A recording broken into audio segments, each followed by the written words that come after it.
Students, welcome in BBVN online class.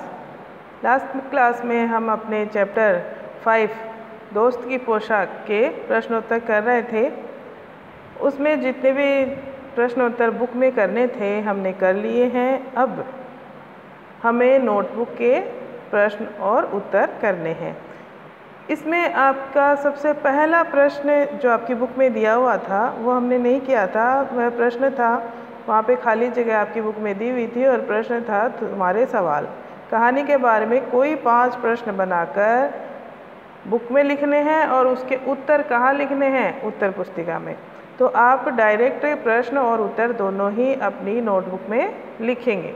Okay students, तो पहला प्रश्न हम देख लेते हैं। प्रश्न हमने बनाया है पहला, सबसे फर्स्ट जो प्रश्न है पहला, नसीरुद्दीन किससे मिलकर बहुत खुश हुए। अब आपको पता है, चैप्टर में से आपने पढ़ा है नसीरुद्दीन किससे मिलकर बहुत खुश हुए थे। हाँ, आपको पता भी है और मैंने यहाँ लिख भी दिया है। नसीरुद्दीन अपने बहुत पुराने दोस्त जमाल साहब से मिलकर बहुत खुश हुए। किससे मिलकर? जमाल साहब से मिलकर बहुत खुश हुए। ओके, नेक्स्ट क्वेश्चन है, तो आप ये अपनी उत्तर पुस्तिका में लिखेंगे, यानी कि अपनी नोटबुक में, और इनको याद भी करेंगे। नेक्स्ट है, जमाल साहब ने नसीरुद्दीन के साथ उनके मोहल्ले में घूमने से क्यों मना कर दिया था। इसका रीज़न भी हमें पता है, क्यों मना कर दिया था। क्यों मना कर दिया था? इसका उत्तर है क्योंकि उन्होंने मामूली पोशाक पहन रखी थी। जो उन्होंने कपड़े पहन रखे थे उसी को पोशाक कहा गया है। तो वो बहुत ही मामूली थे, उनको अच्छे नहीं लग रहे थे। उनको लगा कि मैं अपने दोस्त से तो इन कपड़ों में मिल सकता हूँ, लेकिन दोस्त के पड़ोसियों के सामने इन कपड़ों में मैं नहीं जा सकता। तो इसका उत्तर हम लिखेंगे क्योंकि उन्होंने मामूली पोशाक पहन रखी थी।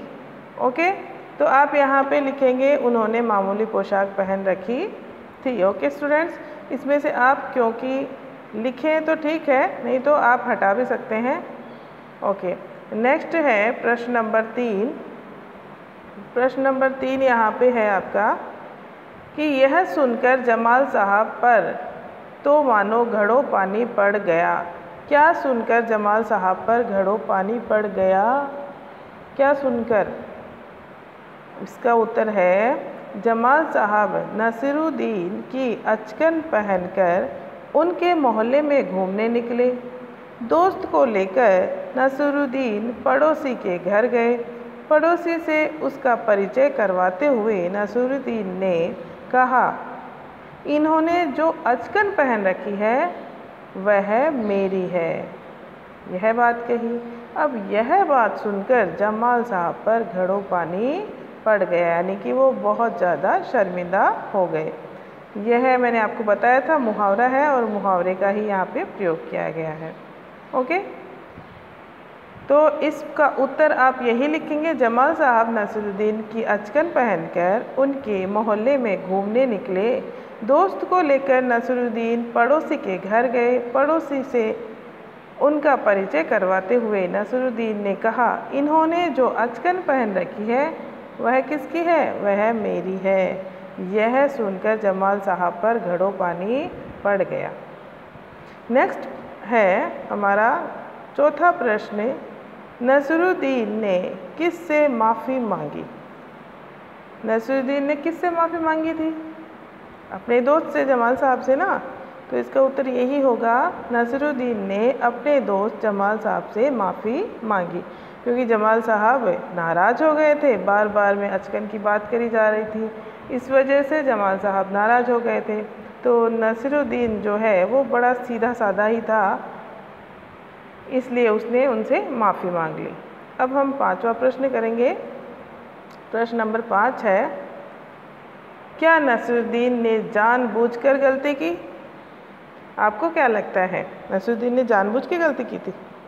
नहीं, दरअसल वह कम बुद्धि वाला आदमी था। उसमें ज़्यादा समझ नहीं थी, उसको नहीं पता कि क्या कहना है क्या नहीं कहना। वह साफ दिल का आदमी था। उसे इतनी समझ नहीं थी कि कहाँ पर कैसी बातें करनी चाहिए।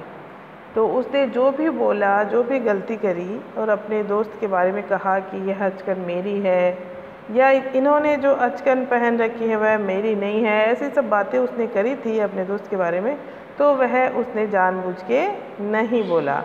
उसमें इतनी समझ नहीं थी इसलिए उसने बोल दिया। ओके स्टूडेंट्स, तो सिर्फ हम यही 5 प्रश्न अपनी उत्तर पुस्तिका में करेंगे और यही प्रश्न आपको याद करने हैं एग्ज़ाम के लिए।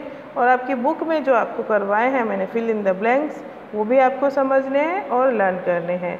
Okay, thank you.